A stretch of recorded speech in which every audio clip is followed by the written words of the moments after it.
is being retired.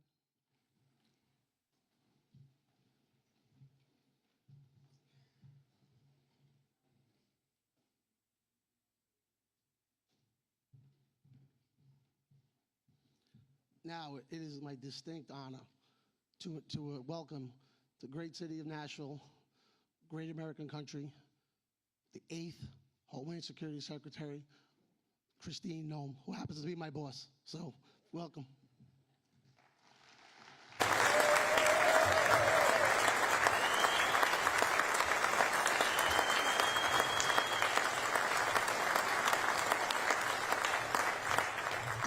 Good afternoon, everybody. How are you? Good. And Tony's doing a good job, isn't he? He's doing a fantastic job. Well, thank you for giving me the honor and the blessing of getting to come and spend some time with you today. From the bottom of my heart and my family's heart, I want to say thank you. Thank you for all that you do to keep people safe and to uphold your oath to be out in our communities, protecting people from public safety threats, but also being an example to our next generation of Americans.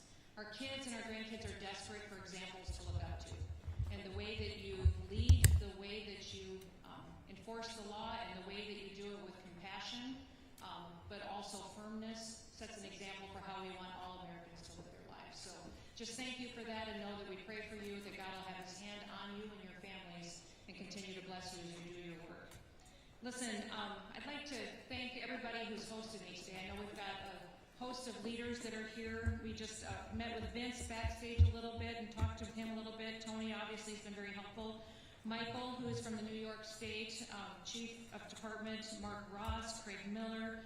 We've got Craig Lally as well, and then the Chicago Fraternal Order of Police Recording Secretary Rob is here, and then Rochester Police Locust Club President Jeff is with us as well. But would you give all of those individuals who stepped up into a leadership position a round of applause for what they did?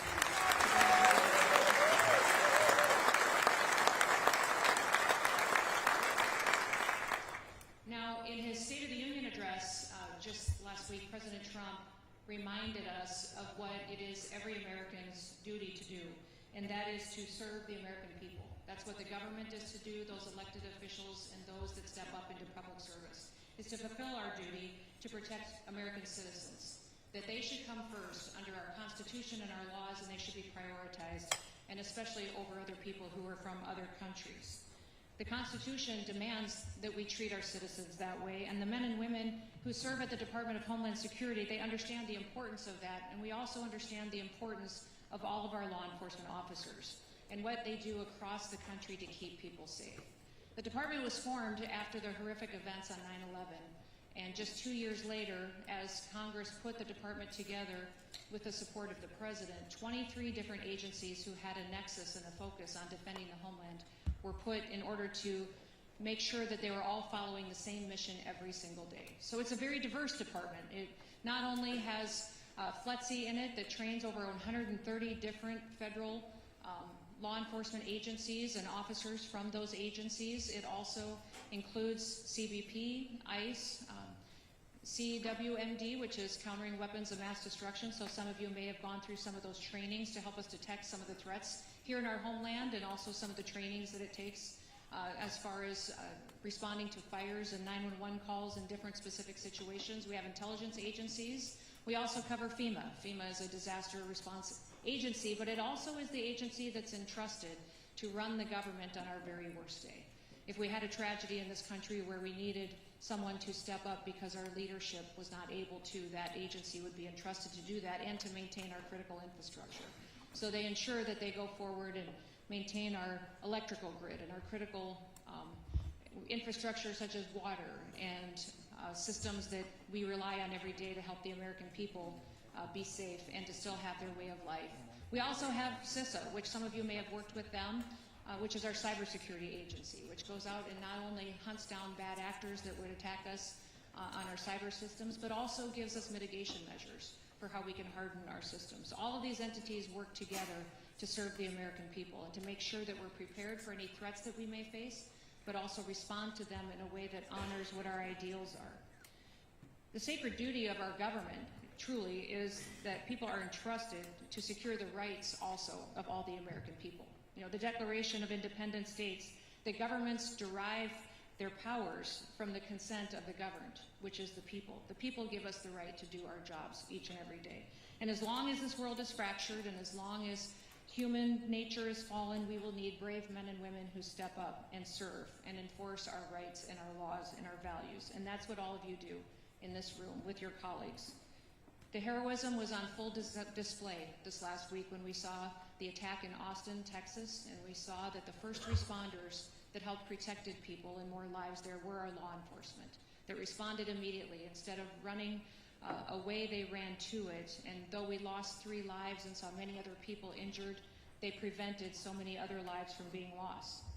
We're very grateful that they are willing to do that and to serve in such a way. In fact, it reminded me of the quote that is often attributed to George Orwell that states, "People sleep peacefully in their beds at night only because rough men stand ready to do violence on their behalfs," which means you step up in order to protect people, and you do it in a way that other people often are never going to be required to. When tragedies like what we saw in Austin take place, it's your leadership and it's your decision making that make all the difference. You use judgment, and we entrust, people entrust you with their lives. You're on the front lines of leadership, and you have the responsibility of guiding and also shaping the next generation. So we thank you for that, and we thank you for what you do. I know that I've met many of you in the room. I've had the chance to visit with you. I appreciate your wisdom and your advice as we continue to develop trainings and insight into how leadership can work together to make good decisions and to break down the silos between agencies so that we can work together more different, in better ways than we have in the past. And you know we're seeing challenges across the country from judges and courts that are working to stop some of our efforts, that are looking to take away some of the protections that you need in law to do your work. And then also we're seeing some challenges from sanctuary states and sanctuary cities. In fact, after I get done sharing a few more words, I want to hear your questions on ways that we can help you do your jobs. If you're in a situation where the laws may be a little different than it is in other states, or you may have unique challenges that perhaps we could work together on to find ways to help you bring criminals to justice and to protect your community from public safety threats. America is the greatest country in the world, and it's the greatest country in the world that has great cities and great communities. Regardless of where people live, we need to make sure that they have an opportunity to go to work every day safely and to send their kids to school safely every day.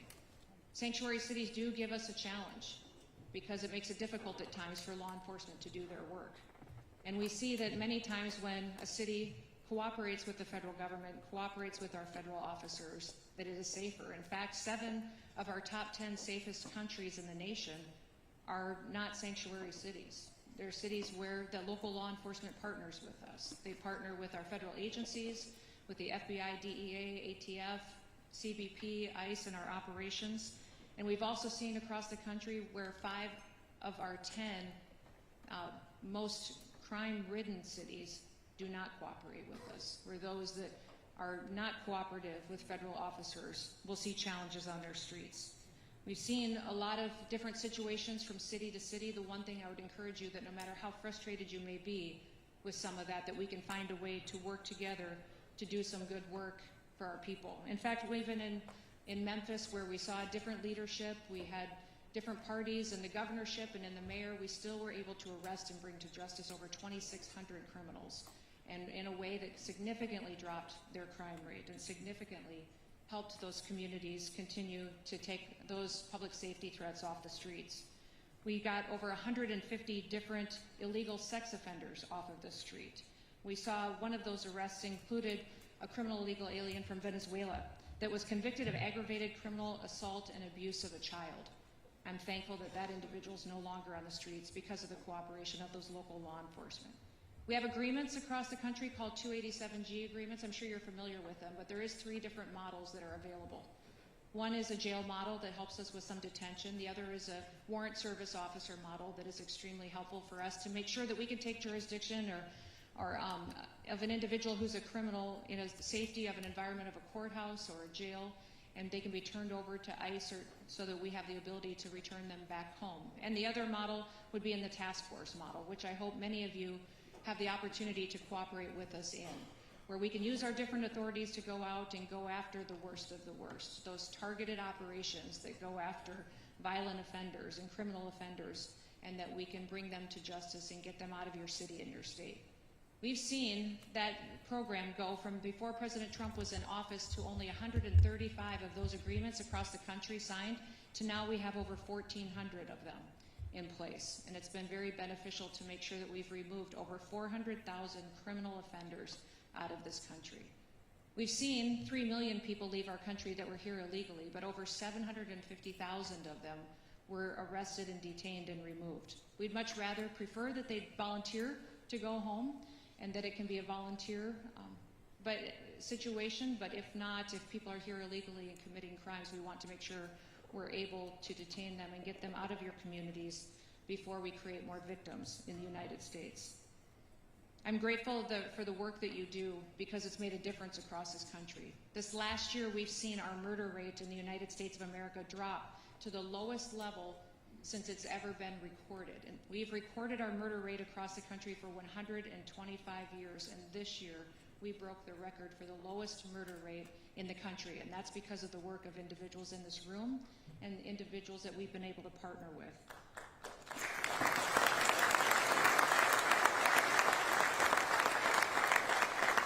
We've also taken 1.7 billion lethal doses of drugs off our streets and stopped them from coming into the United States. That means 1.7 billion people will still be with us because of the work that our agencies and our work has done. Our Coast Guard is an important asset in the Department of Homeland Security, and they've worked with us, and maybe have worked with some of you in the room as well, to help interdict those drugs and stop them from coming into our country. You know, President Trump has been working hard to make sure that he's delivering on what he promised the American people, and that's to make America safe again. In doing so, we have gone out and found over 1,500 known and suspected terrorists that were let into this country over the open border invasion that we saw during the last administration. Those 1,500 individuals who were already on our known and suspected terrorist watch list have been brought to justice and removed. We know there's many more, but we're going to still continue to look for them, to find them, and to do all that we can to make sure that this country is safe. Beyond that, we've also arrested and removed over 7,700 gang members, TDA members, MS-13, Sinaloa Cartel. The President is extremely focused on fighting cartels and recognize them as a foreign terrorist organization so that we can have new authorities to go after them. And we'll be working throughout the Western Hemisphere with all the countries to make sure that we're biting the snake off, cutting its head off, with fighting the cartels before they ever reach the United States, stopping the drug flow, stopping the guns and ammunition from getting here and hurting our families in the homeland. We'll continue to work together to make sure that we have the opportunity to do that.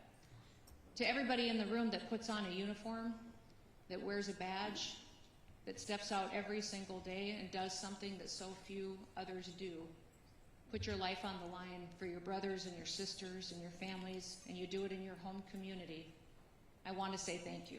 And I also want to let you know that I believe that if there's something that you need for your families, that you need to let us know. I've found many times people can't do their job with excellence if there's a crisis at home. I've been working to get raises and better salaries and retirements for all of our law enforcement officers that are at the Department of Homeland Security, because I recognize that if you're having challenges at home financially, providing for your family, working overtime to make ends meet, trying to buy a house and put food on the table, it's very difficult to focus on your job and to do it with excellence. We want to take care of our families.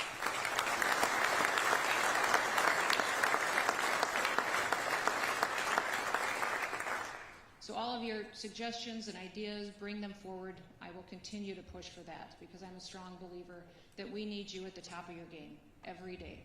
And that means that your family needs to be right beside you, happy, healthy, and whole, and that God can continue to protect you and protect them and make sure that you have a chance at the American dream too. So with that, why don't we open it up to some questions? I know some of you may have some prepared, and some of you may just thought, hey, I've always wanted to ask her this. You sure can.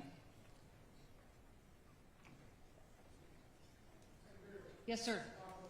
Yes. Thank you.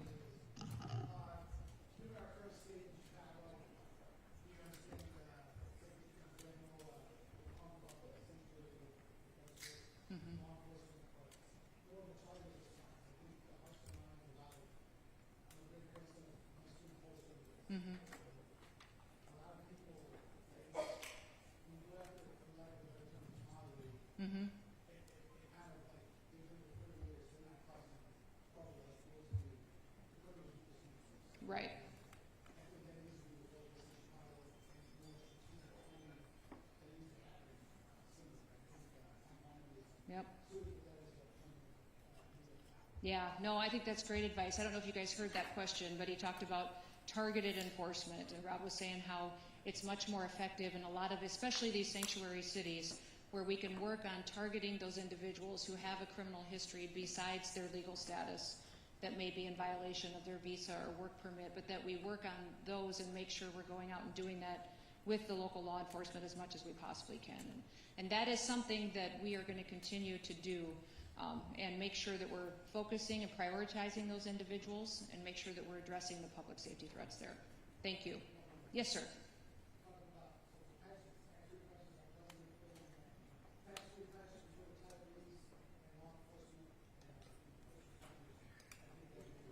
Okay, let me visit with him about it. That'd be great. Well, we're talking about doing some other tax benefits for other, so that may be something we could wrap into that conversation. Great idea. Perfect. Yes, sir. Good afternoon, Madam Secretary. My name is Chris Galligan. I'm the Vice President of San Francisco Police Officers Association. First of all, I just want to say thank you for recognizing major cities and all of our police unions here across the nation. It means a great deal for you to be here today, so thank you for that. My question, local officers have increasingly been on the front lines of Homeland Security, yet we are still funded and staffed like a city responsibility, not a national one. How will DHS ensure local agencies aren't carrying federal priorities on local budgets and with local staffing? So you maybe have some challenges in San Francisco just because of your state laws and local laws that may, although you've got a mayor that works with us very well. That's great. He probably doesn't want me to talk about it a lot, actually, but he has been cooperative, and we have great conversations and talk quite often. And many times in doing law enforcement in your city, if the federal task force is coming in, you know, it's more preferable for the FBI to lead and the Department of Homeland Security to come in supportive roles, which is what we've done, and that works very well in your city. Thank you for your focus there too. I think the city is seeing some dramatic improvements under this leadership. When you talk about funding, we have tied a lot of our funding that we have for enforcement this year and prioritized over $1.5 billion towards 287G agreements. So we've reimbursed departments that have an agreement, or a county or a sheriff, with funding them on overtime or on benefits, some of the other things that we can do. We've also, on the jail model, obviously reimbursed per beds. If you don't have the opportunity to participate in 287G, I think your best options for funding alternatives would be through some grants that we have at the department. We have specific grants towards terrorism grants that you can do, some security grants, and there's hazard mitigation grants that are in Homeland Security, safety grants through FEMA that would be available. So maybe what I'll do is I will forward those grant opportunities to all of you so that you can share them with your departments and have that opportunity. We also have some grants specifically targeted towards special operations. So if you've got some special operations that fit into that category, we could get you some funding that way. Thank you, ma'am. Absolutely. Yes, sir. Yes. Hi, Craig.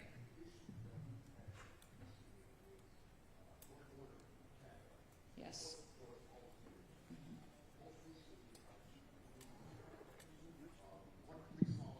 And one sergeant called Border Patrol for assistance, and then after that happened, he tried to fire them for asking Border Patrol to come assist them. Oh, shoot. Most recently, they just suspended both officers for 30 days without pay. The Border Patrol? No, Oh, Detroit those police. officers in Detroit. Yeah, Detroit Okay. police. So the one incident was the female of the house called because the husband was trying to break into the house. When the officers got there, he had a bad passport and a bad Social Security card. So they called Border Patrol for assistance. They ended up taking him to jail because he had a warrant outside the city of Detroit. The second one was, it was a traffic stop. The fingerprint reader wasn't working, so they called for them to bring theirs over there, and the person had a warrant also. So both officers got suspended without pay for 30 days. So did the officers that did the arresting, was that the Detroit officers that did it, or did the Border Patrol? Border Patrol ended up arresting them Did they? because one had an out the city warrant, and Yeah. the other one had other information that. Okay.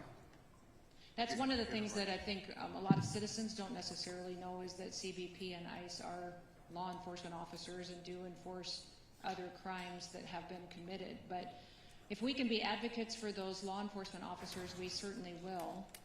And maybe we could come up with some kind of an agreement that would allow those officers to still be able to call on Border Patrol for backup and assistance when they need it. I hate to put them in a situation where now the officers in Detroit, when they need help and need assistance, that they can't call on Border Patrol when they might be the closest asset. So maybe I'll get some contact information from you and see what we can do to work out an agreement with Detroit on being able to call on Border Patrol with some guidance on how those interactions will work.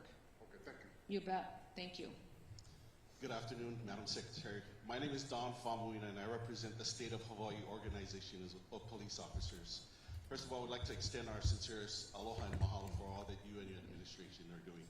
Given Hawaii's status as a major international gateway, how is DHS balancing the current administration's strict zero-tolerance border policies with the unique reality of Hawaii's isolated geography and its dependence on international tourism? Yeah, you do have some unique situations for us, and I hope that we've worked well with you. We have a presence in Hawaii, where you wouldn't necessarily see a large ICE presence doing immigration enforcement. More of what we are pursuing in Hawaii would be through our TSA officials, and then also we have CBP there, of course, because of all the travel back and forth and individuals. CBP is the largest law enforcement agency that we have, one of the largest in the country, and it does all traveler information internationally, and so I'm sure that you're interacting with them quite often. So we don't, as far as targeted operations, you may see a presence in Hawaii if we know specific individuals there. And we are tracking and have signed security agreements with other countries. I think since I've been Homeland Security Secretary, we've signed 27 different security agreements with other countries to share information with us.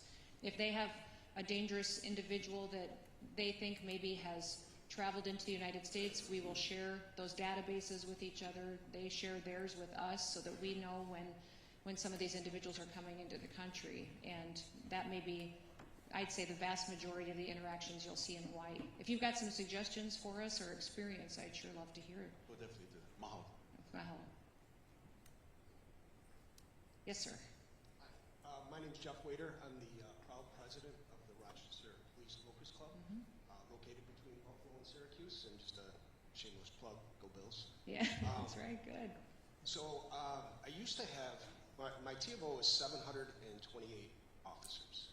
Okay. I'm currently down to 594. And I had two more come in the other day that they're retiring.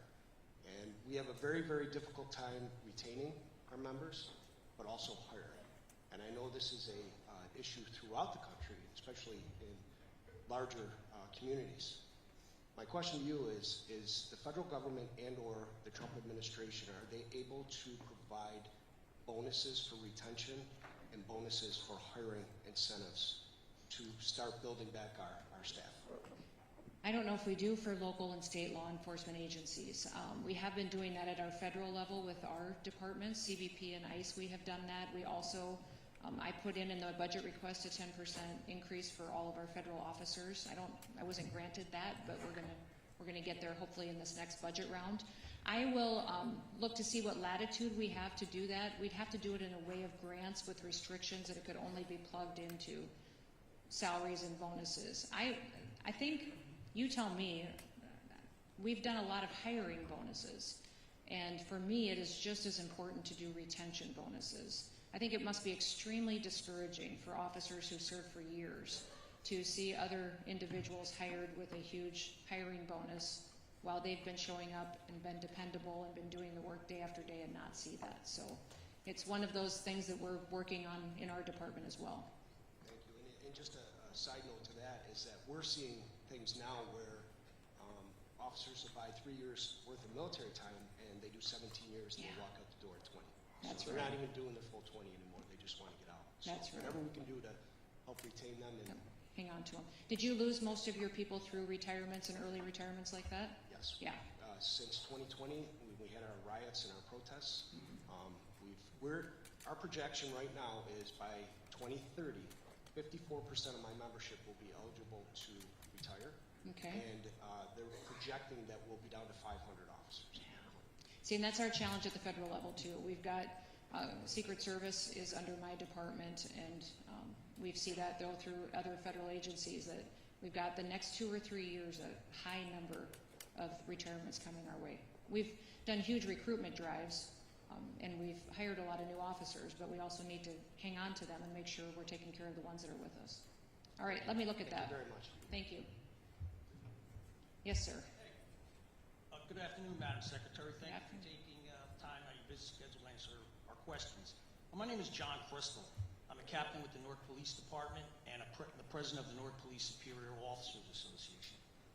Question here is, how does the Department of Homeland Security foresee the current Trump administration reconciling federal policies with state policies in referencing to the sharing of information by local and state agencies when it comes to illegal aliens wanted for crimes? Some of our sanctuary states, just like New Jersey and Newark, they've implemented policies, executive orders, introduced legislation barring cooperation with the Department of Homeland Security with sharing of this information.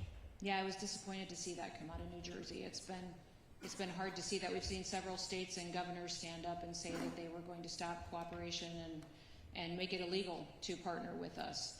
One of the things that we need to do a little bit more is highlight how our 287G agreements can be flexible and can work differently. I'm coming to meet with a lot of the New York State sheriffs here real soon and get some ideas from them on ways that we can have informal agreements if necessary to do that. There's also, I found that a lot of sheriff's departments, smaller departments, don't necessarily have the technology they need as far as retina scanning or databases that feed into the federal systems. And if we can help with some technology funding and get that into these departments, it would help us on the national scale, the federal scale, but also help you guys be able to get people logged into the system, and at least we would know where these bad actors are.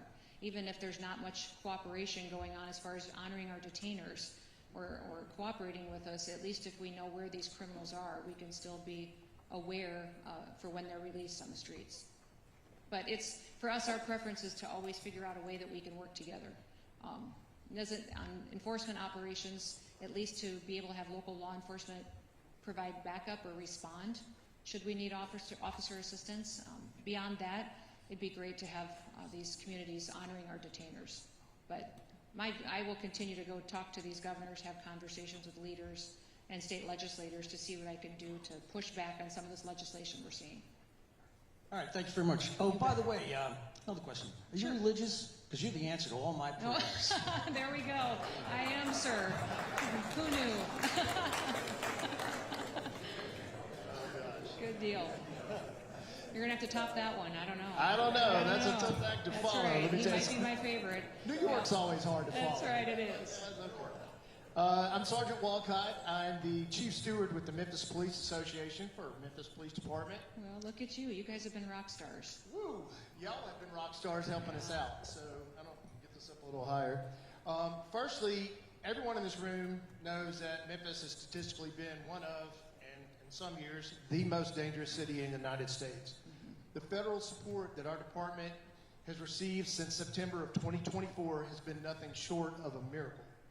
Our crime rates are much lower when compared to the same exact months the preceding year when we had no help. And I don't mean lower like the national average, I mean lower like our murder rate is down 35%. Our aggravated assaults are also down 35%. These are current numbers. Our robbery rates are down 58%. And our motor vehicle thefts are down 68%. I say all this to say thank you for this help. And it has been invaluable and truly proves that more law enforcement with reasonable but aggressive tactics equals less crime. My question to you would be the following. I'm extremely concerned about cartel activity, which you touched on shortly ago, all throughout the country regarding drugs and human trafficking, but especially in Memphis, as it's considered a hub for the cartels. Is ICE itself putting any extra special emphasis on cartel activity in particular, since their reach appears to be much longer than most people realize, and they reportedly even threaten agents with bounties?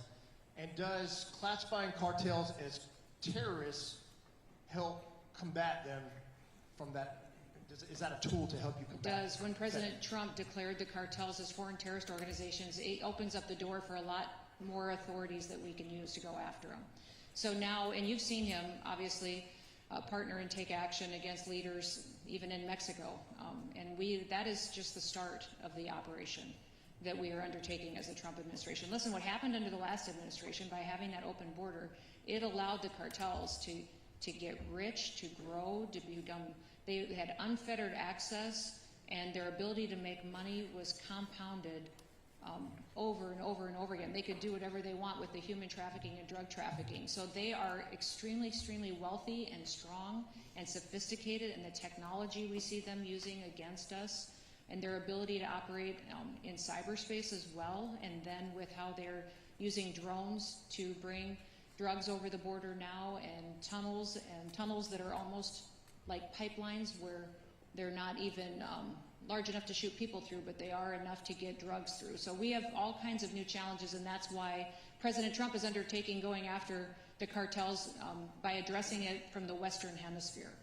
He will have a big agreement that I'll be there with him on Saturday with the Department of War and the Department of State on how we're going to go after cartels and drug trafficking in the entire Western Hemisphere. So this challenge, we've realized, is big.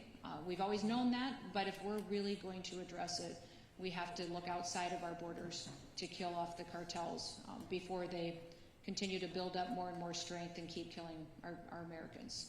But you guys have done what, I think everybody in the room wants to grow up and be Memphis for what you did. But I would say that the work that happened, just so everybody knows, what happened in Memphis was their mayor was willing to work with us, who is a Democrat, was willing to partner with the federal government, and the resources and dollars that went in were not just from the Department of Homeland Security. The Department of War contributed, the Department of Justice contributed. It was incredible to see different agencies in the federal government go and show up and cover the costs of having that operation and make sure that people there could see a difference and they could see hope again. And people almost need to see it and feel it. That's what happened in D.C. when we did the D.C. operation. It took a few weeks for people to realize and feel the difference of what it was like to be in a city where you could walk down the street again, where you could go have dinner again. You didn't have to worry about your car being carjacked if you wanted to go out for dinner that night. And once people feel that, it's almost like they get to feel freedom again, and that's what Memphis is providing to them. So we need to figure out a way to tell your story to other cities and show them that it can be an opportunity to restore their way of life again. Absolutely. Thank you for so your much. leadership. You Yes, bet. Thank you. Anybody else? Yes, sir.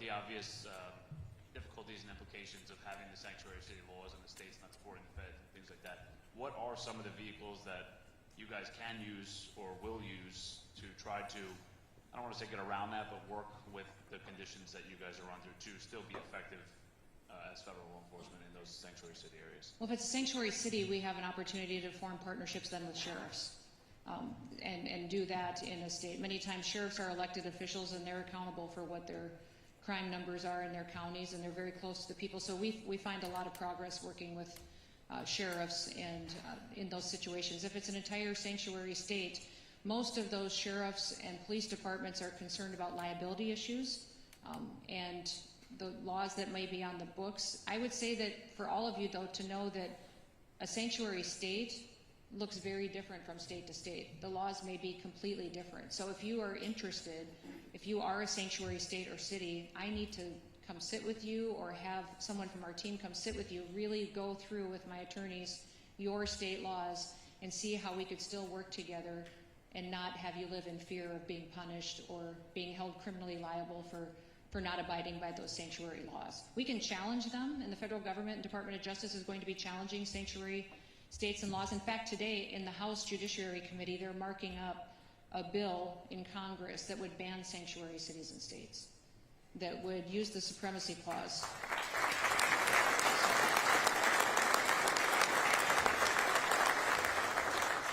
So if we could, it will pass out of committee, and I think and pass out of the House. We're hopeful the Senate would take that up, but it's a constitutional compliant piece of legislation that would fundamentally change the way that we do public safety across the country. So if that can happen in the meantime, we figure out how we can work together to do notification of individuals that may be released or individuals that we could partner with you to get them out of your community. You bet. Yes. Thank you, ma'am. This is going to sound a little bit like a sales pitch, but it's not, I assure Okay. you. I work for a company called Vertex. We already have a very nice contract with Homeland Security. So Good. it's Good. I bring a unique perspective. I don't have a question for you. I have comments. Okay. I live just outside the city of Portland. I work on our federal team, so I work with your agents all over the country.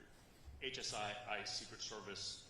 I see them being treated like garbage in various places, up to and including with extreme violence.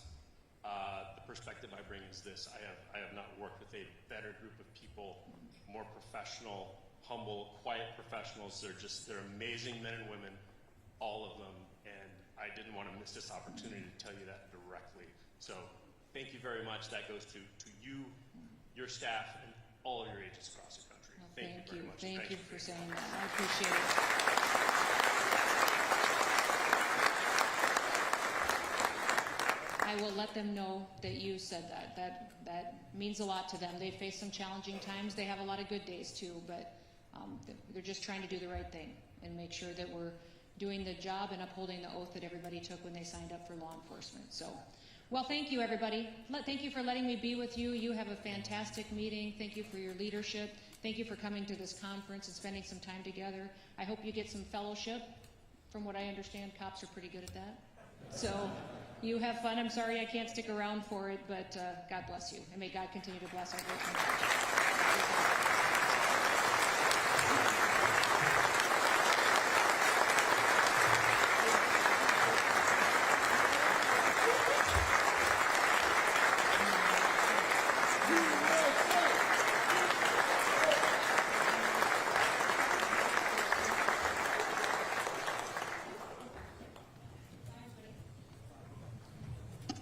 The guys, just take your seats until we get it to motorcade, and then we're going to take a break.